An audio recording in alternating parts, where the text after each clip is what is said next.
اس کا فیصلہ کرتے ہیں. فیصلہ ہوتا ہے فقہ جعفری سے. لیکن جب دلیل بھی مانگتا ہے وہ تو اس کو اسی کے مسلک سے دلیل دیتے ہیں. شافعیات مسلک کا آتا ہے, فیصلہ کرتے ہیں فقہ جعفری کے مطابق, دلیل دیتے ہیں. غور فرما رہے ہیں علی نے 61 ہجری میں 60 ہجری میں فرمایا تھا, 40 ہجری میں ابھی تو لوگ نہیں فرما رہے تھے کہ مجھ سے پوچھو تورات والے کا فیصلہ تورات سے ہوگا, انجیل والے کا فیصلہ انجیل سے ہوگا, زبور واسطے کا فیصلہ زبور سے ہوگا, قرآن والے کا فیصلہ قرآن سے ہوگا. اور ہمارا یہ کمال علم ہے. اور یہ ہمارے جب شہید ثالث ایسے ہیں جن کے غلام ایسے ہوں ان کا آقا کیسا ہو. کام جب ولایت علی پہ ہو رہا ہے کوئی تقیہ نہیں ہے, کوئی توڑیہ نہیں ہے. اور کبھی کسی کے مسئلے میں دیکھیے اپنی تاریخ سے بھی واقف رہیے, اپنی تاریخ سے بھی بہت ضروری ہے واقف رہیے. یہیں وہ کتاب لکھی گئی اسی ہندوستان میں, حالانکہ کتاب چوری کی تھی. ظاہر سی بات ہے کہ بھائی جو ہے وہ ہمیشہ دشمن جو ہوتا ہے اس کی عقل بڑی کمزور ہوتی ہے. کتاب چوری کی تھی لیکن لکھی یہاں گئی, اس کو یہاں نئے کپڑے پہنائے گئے, تحفہ عشریہ یہیں کو لکھی گئی کتاب. وہ 12 حدیثیں ہیں اور 6 قرآن کی آیتیں ہیں. کیونکہ ظاہر ہے کہ شیعت کا ایک عروج تھا, ایک زمانہ ایسا تھا کہ بنگال سے لے کر اودھ تک سب شیعہ حکومت, نلگنڈا میں گولکنڈا میں سب شیعہ حکومت. پتہ چلا ٹیپو سلطان بھی ہے وہاں بھی, ہمارا سب کچھ ختم ہو گیا لیکن ان کا بنایا ہوا ادا خانہ موجود ہے. محل ختم ہو گئے مگر ادا خانے موجود. کیا بات ہے. کیونکہ شیعت کا عروج تھا, بڑے بڑے امام باڑے بنے ہیں, بڑے بڑے ایسا ازاداری کا سلسلہ تھا کہ وہ گروہ تھا وہ گھبرا گیا. اس نے پھر ایسی باتیں کرنا شروع کی کہ صاحب وہ علم دیکھیے ہوا کیا. اور کیونکہ تاریخ سمجھ لیجیے اپنی, کیونکہ راجا تھے, رجواڑے تھے, زمینداری تھی, پیسہ تھا. بیک بون جو ہے ہر چیز کی ہوتا ہے پیسہ. لہٰذا یہ بھی اہتمام کیا گیا کہ کھانا بھی ہو, تبرک بھی بٹے. اور فرمایا کہ جناب خدیجہ کے دسترخوان پہ لوگ آ کے بیٹھتے تھے, آ کے بیٹھتے اس لیے تھے کہ کھانے کے لالے پڑے ہوئے تھے. اور فرمایا کیونکہ جناب خدیجہ کا دسترخوان بچتا تھا, ایسے کھانے وانے کسی نے نہیں کھائے. وہی منطق ہے, عزاداری ہو رہی ہے, عزاداری میں تبرک بھی بٹ رہا ہے. آج جو بکرات مولوی صاحبان کہتی ہیں کہ صاحب یہ اسراف ہے اور یہ پیسہ جو ہے وہ گویا ضائع کیا جا رہا ہے اور پیسہ برباد کیا جا رہا ہے. اس زمانے میں اتنے بڑے بڑے علماء نے بیان کیا تھا, وہاں مسئلہ پوچھا جاتا تھا تو کہتے تھے کہ صاحب جب وہاں ایسے ایسے لوگ موجود ہیں تو ہم سے کیوں پوچھے گا, غور کیجیے گا.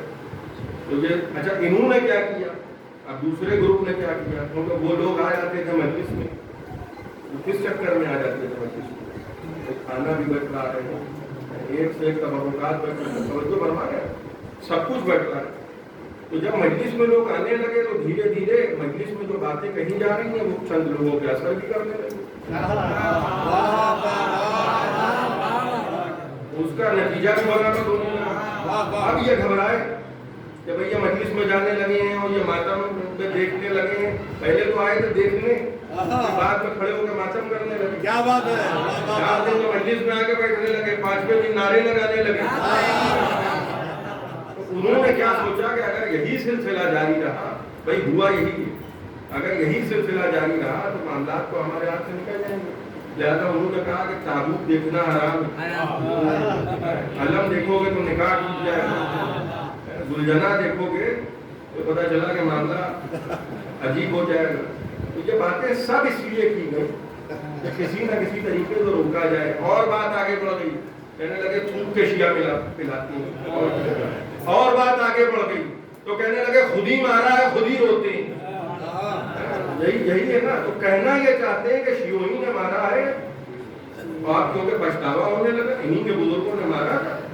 شیعی جو کوفے والے شیعہ تھے, چلیے انہی کی مان لی, کوفے والے شیعہ تھے اور شیعوں نے مارا ہے, اور کیونکہ صاحب ہمارے بزرگوں نے مارا ہے لہٰذا ہم بیٹھ کے رو رہے ہیں. تو چلیے جس نے بھی مارا ہو, چاہے وہ شیعہ ہو چاہے وہ ہو, ذرا دل بڑا کیجئے, ہم بھی لعنت کریں, ہم بھی لعنت کیجئے. کیا بات ہے. جس نے بھی مارا ہو اس پر بھی لانا، اس کے باپ پر بھی لانا۔ دیکھیے عزاداری جو ہے یہ نعمت ہے، میں نے کل آپ کو تجربہ کیا، اور انبیاء کا یہ کام رہا ہے، 1.25 لاکھ انبیاء سے کام کروایا گیا، 1.25 لاکھ، میں اس لیے کہہ رہا ہوں کہ 1,24,000 عدد ہے، کوئی یہ نہ سوچے کہ بڑھا دیے چیز استعارے کے طور پہ کہا جاتا ہے کہ 1.25 لاکھ انبیاء سے یہ کام کرایا گیا، اور انبیاء کا ذکر قرآن میں کیا جا رہا ہے، اور قرآن میں اس لیے ذکر کیا جا رہا ہے تاکہ انبیاء کے ذریعے خدا ہم کو کردار دکھا رہا ہے، وہ بہترین کردار وہ ہیں کہ جن کا ذکر ہم قرآن میں کرتے ہیں۔ حالانکہ 1,24,000 انبیاء آئے ہیں اور صرف 26 یا 27 کا ذکر قرآن میں ہے، مگر جن کا ذکر قرآن میں نہیں بھی ہے ان کا بھی ہے، اس لیے ہے کیونکہ قرآن میں کردار کا ذکر ہو رہا ہے، افراد کا ذکر نہیں ہو رہا ہے۔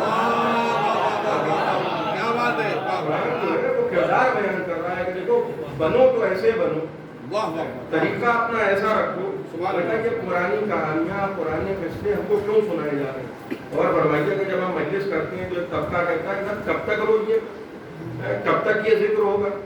تو یہ جو یہ ساری زندگی جو ہم قصے سنیں گے قرآن میں، بھئی اللہ نے قرآن میں جو انبیاء آدم علیہ السلام کا ذکر، نوح کا ذکر، ابراہیم کا ذکر، اسماعیل کا ذکر، سب کا ذکر جو قرآن کر رہا ہے، تو یہ کیوں ہو رہا ہے؟ یہ ارسال حق ہے، یہ ارسال حق ہے تاکہ مومنین تک ان کی باتیں پہنچ جائیں، ان کے کردار پہنچ جائیں کہ دیکھو ان کو نظر میں رکھو، اور فرمایا تو 1.25 لاکھ انبیاء ہیں اور 1.25 لاکھ میں صرف 27-28 کا ذکر ہوتا ہے، تو اب جن کا ذکر نہیں بھی ہو رہا ہے ان کا بھی ذکر ہے۔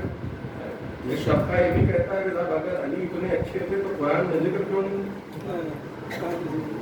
اور فرمایا کہ علی کا ذکر قرآن میں نہیں، کہ بات میں دم ہے کہ علی کا ذکر قرآن میں نہیں، اور فرمایا مگر پریشان نہ ہوگی، علی کا ذکر قرآن میں ہے اور بار بار ہے، لیکن آنکھیں ہونا چاہیے، انسان چندہ نہ ہو، سب کا ذکر ہے قرآن میں، اس لیے کہ پیغمبر نے یہی تو فرمایا ہے کہ جس کو آدم کو دیکھنا ہو، جس کو نوح کو دیکھنا ہو، ابراہیم کو دیکھنا ہو، اسماعیل کو دیکھنا، کس کو دیکھے؟ علی کو دیکھے۔ حدیث ہے، رسول کی حدیث ہے کہ گویا بکھرے ہوئے اوصاف نبیوں کے تمام یکجا کیے جائیں تو علی بنتا ہے۔ 1.25 لاکھ انبیاء کا ذکر قرآن میں چند کا ذکر ہو رہا ہے، چند کا ذکر قرآن میں ہو رہا ہے۔ نبی کیا فرما رہے ہیں کہ آدم کو دیکھنا ہے علی کو دیکھو، نوح کو دیکھنا ہے علی کو دیکھو، یہ نہیں کہہ رہے ہیں کہ علی کو دیکھو، دیکھنا ہے تو ان کو دیکھو۔ یہ بھی تو کہا جا سکتا تھا کہ بھئی ان کو دیکھنا ہے تو علی کو دیکھو، ان کو دیکھنا ہے تو علی کو دیکھو، ان کو دیکھنا ہے تو علی کو دیکھو، یہ نہیں کہہ رہے ہیں کہ اگر علی کو دیکھنا ہے تو ان کو دیکھو۔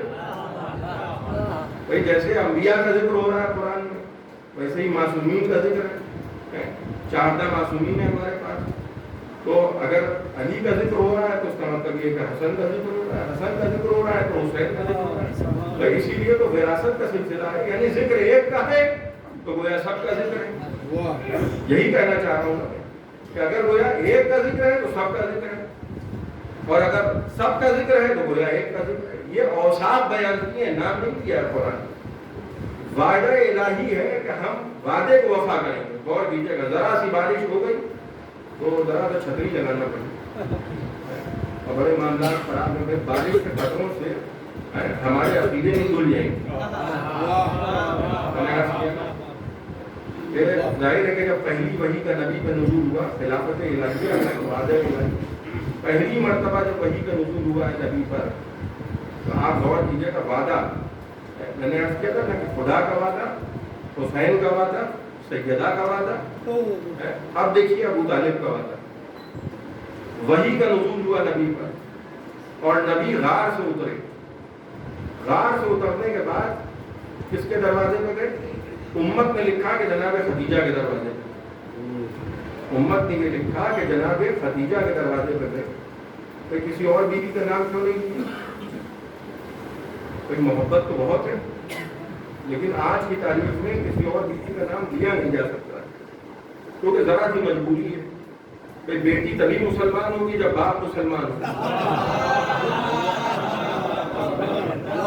آج جو ہے خدیجہ کا ذکر اس لیے ہو رہا ہے کہ خدیجہ آج کی تاریخ میں امت کی مجبوری کا نام ہے، امت کی کمزوری کا نام ہے. جناب خدیجہ کا ذکر کیا تو کہنے لگے کہ جناب خدیجہ کے پاس رسول خدا ہے. بڑی توجہ سے سنیے گا، اور جن کی شادیاں ہو گئی ہیں وہ بھی سنیں، اور جن کی نہیں ہوئی ہیں وہ بھی سنیں. جناب خدیجہ امت نے لکھا کہ جناب خدیجہ کے پاس آئے، اور جناب خدیجہ نے کہنے لگے کہ بھائی میں غار میں بیٹھا ہوا عبادت کر رہا تھا، اتنے میں ایک عجیب و غریب مخلوق آئی. امت نے لکھا کہ جس کو دیکھ کر پیغمبر گھبرا گئے اور پیغمبر ڈر گئے.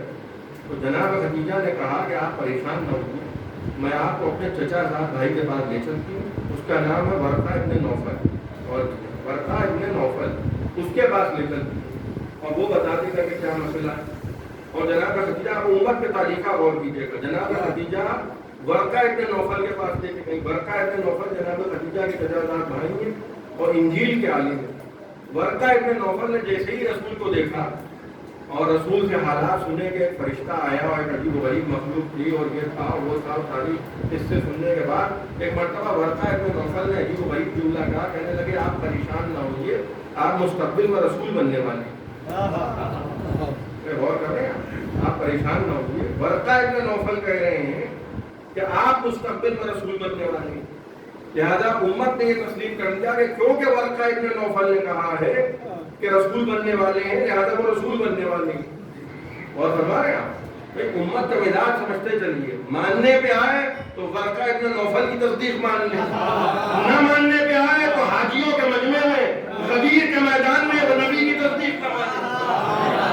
جبکہ حقیقت کیا ہے کہ جناب ابو طالب کے دروازے پر آئیں، اور جناب ابو طالب کے دروازے پہ آنے کے بعد رسول خدا نے کہا کہ چچا وہ امر آ گیا کہ جس کا آپ کوئی نہیں.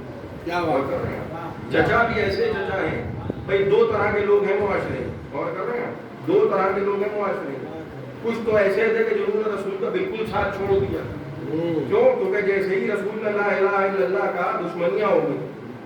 جناب ابراہیم کے چچا کا ذکر قرآن کر رہا ہے، اور جناب ابراہیم کے چچا خود بت بناتا تھا، اور جناب ابراہیم نے جس دن لا الہ الا اللہ کہا چچا ناراض ہو گیا کیونکہ ابو طالب مزاج نہیں تھا. کہنے لگا کہ بھائی میرے سامنے سے دور ہو جاؤ، یہ سب باتیں مجھ سے نہ کرنا، اس لیے کہ ہمارا تو فیملی بزنس ہی یہی ہے، جب بیچیں گے نہیں تو کھائیں گے کیا. اور اس کو اتنا برا لگا، یعنی بھتیجا ایک منٹ میں متنفر ہو گیا بھتیجے سے. کیوں؟ کیونکہ بھتیجے کا عقیدہ بدل گیا. اور فرمایا معلوم یہ ہوا کہ اگر عقیدہ بدل جائے تو چچا اور بھتیجے کے رشتے میں اختلاف ہو جاتا. جناب ابو طالب کا طریقہ کیا ہے کہ رسول ہیں دروازے پر. کل میں عرض کر رہا تھا، بھائی غور فرمائیے گا، جناب فاطمہ بنت اسد کہاں گئی تھی؟ کعبے کی دیوار کے پاس، دروازے پہ نہیں گئی. میں نے کل عرض کیا تھا آپ کی خدمت میں، اذہان عالیہ کا محفوظ ہے کہ دروازے پہ وہ جاتا ہے جسے کچھ چاہیے ہوتا ہے، وہ دروازے پہ نہیں جاتا ہے کہ جو کچھ دینے آیا ہوتا ہے. رسول کہاں آئے؟ آج جو رسول اتر کے آئے وہ دیوار کے پاس نہیں آئے، وہ ابو طالب کے دروازے پر آئے اور جب الباب کیا. چچا باہر آئے، کہنے لگے چچا امر الہی آ گیا. اور چچا بھی ایسے چچا تھے کہ کہنے لگے آپ کی رائے کیا؟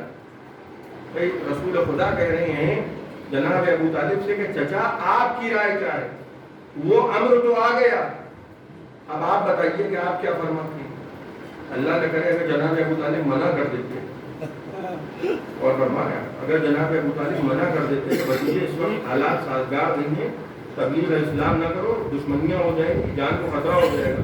یہ بھی تو کہا جا سکتا تھا کہ بھائی جان کو خطرہ ہو جائے گا، بڑی بڑی جنگیں ہو جائیں گی. لاکھوں مناف تو حبل کے ماننے والے ہیں، کعبے کی فیٹ بجا دیں گے. ابراہا کا واقعہ تمہاری نظروں کے سامنے ہے، یہ بھی کہہ سکتے تھے جناب ابو طالب. اور فرمایا اور اگر جناب ابو طالب یہ کہہ دیتے کہ بھتیجے تبلیغ اسلام نہ کرو تو آج یقین جانیے نہ نمازیں ہوتی، نہ روزے ہوتے، نہ حج ہوتے، نہ زکاتیں ہوتی. خلاصہ عرض کر دوں، نہ لا الہ الا اللہ کہنے والے ہوتے، نہ ابو طالب کو کافر کہنے والے ہوتے. اور وہاں نے کہا کہ بھتیجے تبلیغ دین کر دو، میں وعدہ کرتا ہوں. یہ ہے ابو طالب کا وعدہ. اے بھتیجے میں وعدہ کرتا ہوں کہ جب تک میں زندہ ہوں، معاف فرمائیے گا، کلمہ پڑھ کے